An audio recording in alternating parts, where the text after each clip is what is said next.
제가 아까 잠깐 그 학교를 가출을 했다. 고등학교 2학년 때 그런 말씀을 드렸는데요. 제가 1등 직업에 대한 이야기를 이제 시작을 할 거예요. 근데 그에 앞서서 왜 나는 1등 직업을 늦게 찾게 되었나? 그 말씀을 잠깐 좀 하고 싶습니다. 저희 고등학교 때는 남자 고등학교였는데요. 아침 7시 반까지 학교를 등교를 했고요. 10시까지 야간 자습을 반드시 필수적으로 해야 됐습니다. 여기 계신 아버님들 고개를 끄덕이시는 분도 있는데 그렇게 전투적으로 공부를 했어요. 지금 여러분들 공부하냐고 힘들죠? 아버지 때는 더 힘들었어요. 엄마 때, 아빠 때는. 그걸 강압적으로 대학을 안 간다 그래도 그걸 시켰어요. 왜 한 명이라도 열애를 하면 그 룰이 깨질까 봐 정말 무식하게. 왜 그랬나 몰라요. 아침 7시 반까지 못 가면 선생님들이 그 교대로 교문에서 지키는 거예요. 그래서 쭉 엎드려 뻗쳐 시켜가지고 그거를 5분 단위, 10분 단위로 늦으면 매질을 하는 거예요. 진짜 그랬어요. 야간 자습 시간에 도망갔다? 그걸 우리 전문 용어로 쬐다 그러거든요. 자, 쬐다? 그 다음날 아침에 봉골레 자루로 10대씩 맞는 거예요. 아유, 그렇게 했어요. 더군다나 저 같은 경우에는 저기 뒤에서 카메라 찍는 친구가 제 친동생이고요. 지금 요 바로 전기수로 아들이 고2인데 지금 미국 교환학생 가 있어요. 제가 중3 때 보내려고 그랬더니 요놈이 뺀질거리고 큰아빠 저는 안 가도 돼요. 그랬더니 고등학교 올라가서 뭐 학교 성적 뭐 모의고사 보더니 슬슬 바뀌었나 봐요. 그래서 작년인가 추석 때 이제 같이 모였는데 물어보지도 않았는데 지가 큰아빠 왜? 저 미국 갈래요. 그러더라고요. 그래서 너만 원래 안 갈라 그랬잖아. 가야 될 것 같아요. 알죠? 왜 가야 될 것 같다는 얘기를 하는지. 그래서 이제 준비해서 올 봄에 보냈어요. 미시시피에 갔는데 아들 하나, 딸 하나 있는 집. 아빠는 토목기사인가 아마 그럴 거예요. 토목 쪽 기술자고. 엄마가 직업이 있었나? 동생? 그 엄마가? 그 예찬이 지금 미국 호스트 엄마가 직업이 있나? 초등학교 보육교사? 그렇대요. 그래서 이제 그 집에 배정이 돼서 뭐 행복한 나날을 매일 그 페이스북에 올리더라고요. 뭐 얼굴이 한국에서 보여줬던 얼굴이 아니고요. 그냥 뭐 천사 얼굴을 하고 있어요. 아무튼 그렇게 해가지고 이제 제가 고등학교 때 이렇게 방황을 하고 그랬는데 학교를 어느 날 아침에 이제 가는 길이었어요. 등교길이었는데 그날은 도저히 못 가겠더라고요. 왜 그런 날이 있잖아요. 그래서 옆으로 샜어요, 이렇게. 근데 이제 제 패밀리, 또래들이 영길이가 학교 안 가면 나도 안 간다. 제가 좀 리더십이 좀 있었거든요. 두 놈이 날 따라가지고 같이 학교를 안 가는 거예요. 그래서 그 놈들은 3일 만에 잡혀서 그 옛날에 무단 결석하면 얼마나 맞았어요. 학교 선생님들한테 아주 엄청 그 중에, 그 선생님 중에 담임 선생님 바야바 누군지 아시죠? 그 담임 별명이 바야바야. 그러더니 바야바가 2단 옆발치기로 애를 그렇게 무식하게 그 하여튼간 죽도록 얻어맞았고 저는 일주일을 잘 이렇게 해가지고 제가 이래봐도 방황을 많이 했어요. 그렇게 안 생겼죠? 착실하게 생겼잖아, 그 정비야. 선생님이 가출했다니까 믿어지냐? 빨리 얘기해봐. 너. 믿어져, 안 믿어져? 잘 안 믿어지. 잘 안 믿어진대요. 웅비는 착실한 아이거든요. 학교 안 간다 소리 한 번도 안 했죠, 아직? 네. 아버지한테 죽냐? 그런 말 하네. 네 아버지 보니까 장난 아니다. 네. 그래가지고 학교를 이제 샜어요, 그렇게. 그 일주일 지나서 이제 집에 가서 저 이제 그만 다니겠어요. 그러니까 그 자퇴서는 꼭 부모님 사인이 들어가야 되거든요. 어머니 저하고 학교 좀 갑시다. 그랬더니 이제 돌아가셨는데, 시골에 가면 그 우물, 그 샘이라 그런 데가 있어요. 이렇게 두레박이로 물 푸는데, 거기서 어머니가 이렇게 털퍽, 뭐 낙심이 보통 낙심이겠어요. 그죠? 털퍽 주저앉으시더니 막 우시면서 그러는 거예요. 내가 너를 고등학교까지는 졸업시켜야 되겠다. 그리고 네 맘대로 살아라. 근데 고등학교까지도 안 나오면 면서기도 못 해먹는다. 그러니까 구급 공무원이에요, 그게. 시골에서는 면서기 하면 대단한 거거든요. 그것도 못하니까 학교는 꼭 다녔으면 좋겠다. 그래서 제가 그랬죠. 어머니, 저희 형님들, 누나들 누구도 대학을 못 갔고, 제가 인문계 고등학교 가니까 형들, 누나들이 뭐라 그러죠. 너는 네가 뭔데 대학을 갈 생각을 하느냐. 근데 아까도 말씀 초등학교, 중학교 반장, 전교회장을 계속 했었기 때문에 좀 자존감은 있잖아요. 무슨 전교회장이 실업계 고등학교를 가면 저도 좀 그렇고, 그래서 그냥 제 고집으로 갔죠. 갔는데 뭐 공부가 되겠어요? 당장 고등학교 졸업하면 돈 벌러 가야 되고, 형들 누나는 저 따갑게 쳐다보지. 이제 그렇게 했기 때문에 그걸 참다 고2 때 그게 터진 거죠. 그래서 이제 어머니가 이제 그걸 다 아시죠. 그러니까 고등학교까지는 엄마가 무조건 가르친다. 그러면서 하소연을 전태하시는 거, 이게 엄마 소원이다.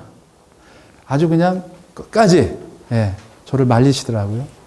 또 제가 아들이니까, 예, 그래요. 그러면 제가 공부는 못할 것 같고요. 그냥 학교는 다녀드릴게요. 이러고서 학교를 뭐 제정신으로 다녔는지 어떻게 다녔는지 아무튼 뭐 다녔어요. 그러다가 고3이 됐어요. 고3이 이제 원서 쓸 때가 됐는데, 그 친구들이 인문계니까 전부 원서를 쓰는 거예요. 그러면서 선생님도 왜 영길이 너는 안 쓰냐 그래서 뭐 공부도 안 했고 뭐 대학 갈 생각도 없고 보내줄 사람도 없어서 그러려고 그랬는데, 그래도 허실 삼아서 한번 써봐라. 그래서 제가 이제 충주에 있는 학교를 다녔거든요. 그러니까 충주 주변에 있는 학교 2군데를 원서를 썼는데, 한 학교에서 참 길이 열리면 또 이렇게 50% 학자금의 50%를 장학금을 준다고, 생각지도 않았던 그런 제안이 들어왔어요. 그래서 그 50%는 어떻게 할 거냐. 근데 이제 알아보니까 국가에서 주는 학자금 융자라는 게 있더라고요. 시골이니까 이제 은행은 없고 농협에 근무하는 친구 형님이 계셔서, 형님 이런 게 있다는데 있어요. 그랬더니 보증인 2를 세워야 된대요. 앞집 사는 공업 사는 형하고 내 친구 아버지하고 이렇게 얘기해가지고 그걸 이제 융자를 받아서 지방대학이지만 가게 됐어요. 제가 그때 깨달았죠. 부모님이 극구 만류하면 그 말씀에 순종하는 게 하늘의 뜻이 있더라고요. 제가 아마 그때 고등학교 그만두고 자퇴하고 뭐 자수성가 해보겠다고 어쩌고저쩌고 했으면 여러분들 아마 못 뵀을 거예요. 그리고 제가 지금까지 살면서 가장 잘한 선택이 있다면, 그때 어머니가 이렇게 울면서 2시간, 3시간 화소연할 때 내 생각과 뜻은 맞지 않았지만 어머니 뜻대로 해드린 게, 그게 오늘날 그 가느다란 실타래 마냥 그게 연결이 돼서 여기까지 왔다. 이런 생각을 갖고 있어요. 그래서 제가 학생들한테 부탁하는 거는, 대학 어디 가고 저기 가고 직장 어디 가고 저기 가고는 여러분들 뜻대로도 그렇게 불편하지 않아요. 다시 하면 되니까. 그런데 학생들은, 특별히 여학생들은 절 잘 봐야 돼요. 잘 봐야 돼요.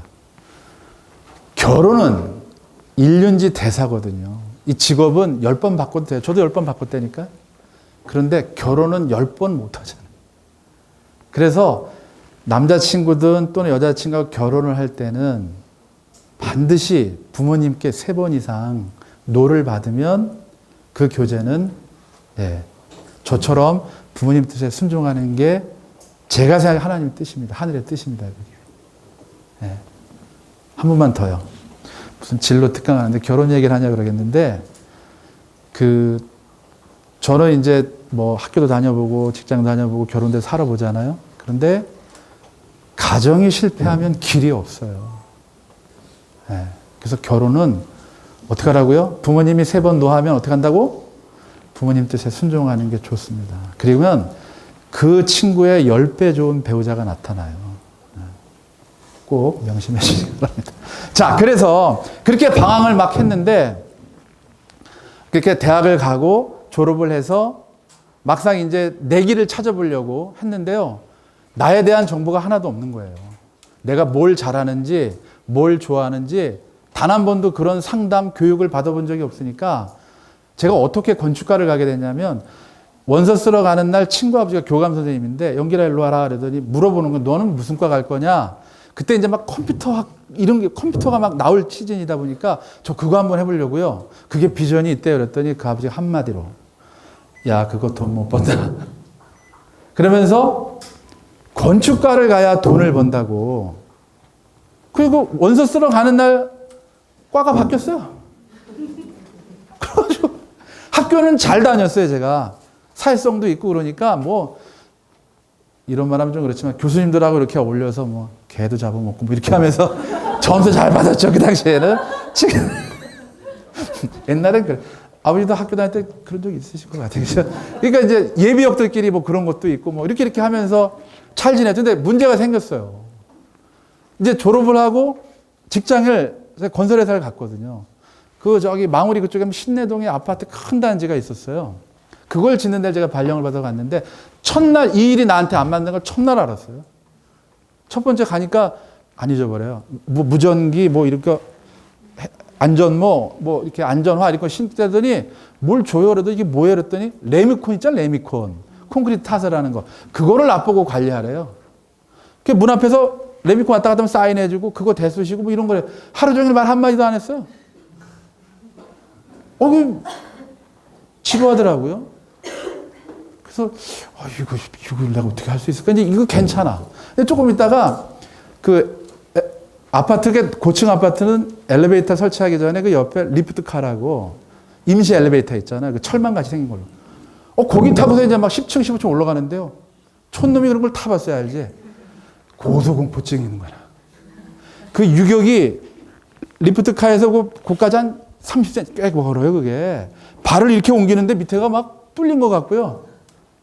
그때 알았어요. 이게 내가 고소공포증이 있구나. 이거 큰일 났더라고요, 이거. 근데 결정타를 맞은 게요. 그날 저녁에 이제 공사를 하면 이렇게 대금을 주잖아요. 그걸 기성을 준다 그러거든요. 그래서 기성을 주는 날인데 회사에 돈이 이제 안 돈 거예요.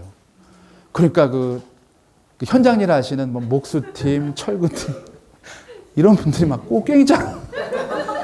아이고, 나는 텔레비전에서만 봤지만 그런 사람이 오더니 막 난리를 치는데요. 야, 여기서 나 죽겠구나. 그날 밤에 기숙사에서 도망갔어요, 제가. 이건 아니다. 그게 강탈함정인 거예요. 나는 나중에 알고 보니까 어떤 기술이나 어떤 사물을 직접 만지는 그런 계통 엔지니어 기술자가 아니고 사람을 1차적으로 직접 만나는 일. 네. 그러니까 대인지향형이라는 그 성향이라는 거는 전혀 몰랐죠. 그냥 돈 많은 버는 직업이 최고라고만 생각을 했지 나에 대한 정체성, 내가 어떤 전문성이 있는지 전혀 몰랐죠. 그리고 10개, 뭐 안 해본 직업 없어요. 뭐 운전, 그다음에 편의점에서 그거 편의점 그 점장이라네 그런 거, 그다음에 공장도 줘보고요. 진짜 뭐 짧게는 뭐 3일, 4일 한 것도 있고요. 1년 안 넘고 그만둔 게 상당히 많았어요. 그러다가 그래서 책을 쓴 거예요. 하도 인생 험하게 살아가지고 할 얘기가 많고 그래서.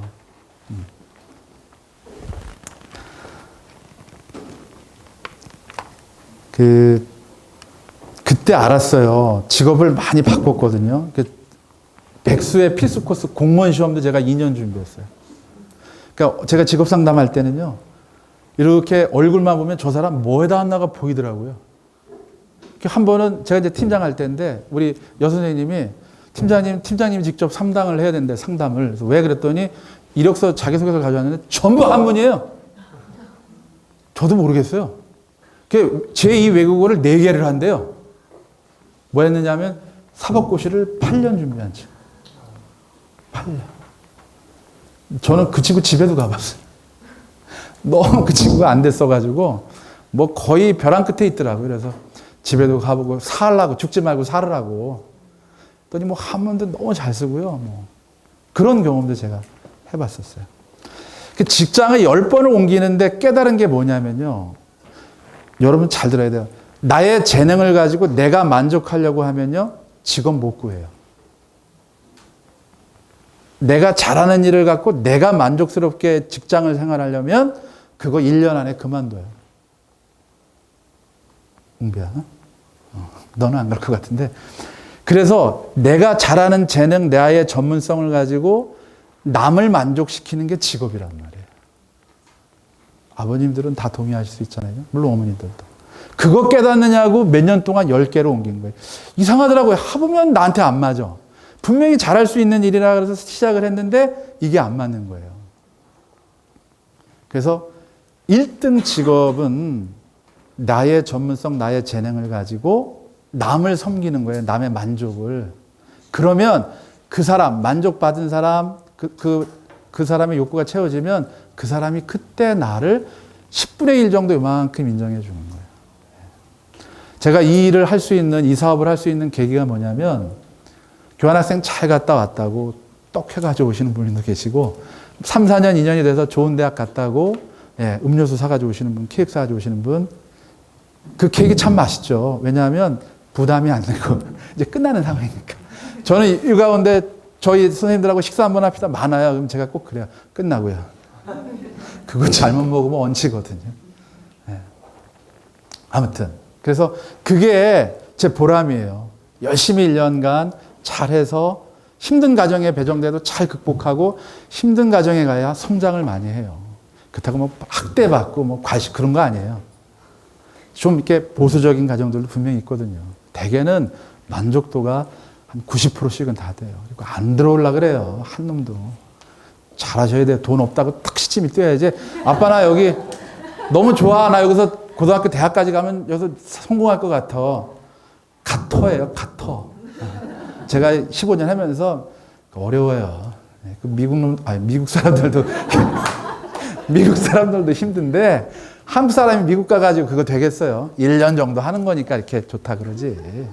그러니까 웅비가 계속 있고 싶대요. 거기 가서 돈 없다고 딱 끊으세요 그냥. 저도 그랬어요. 다 그래요.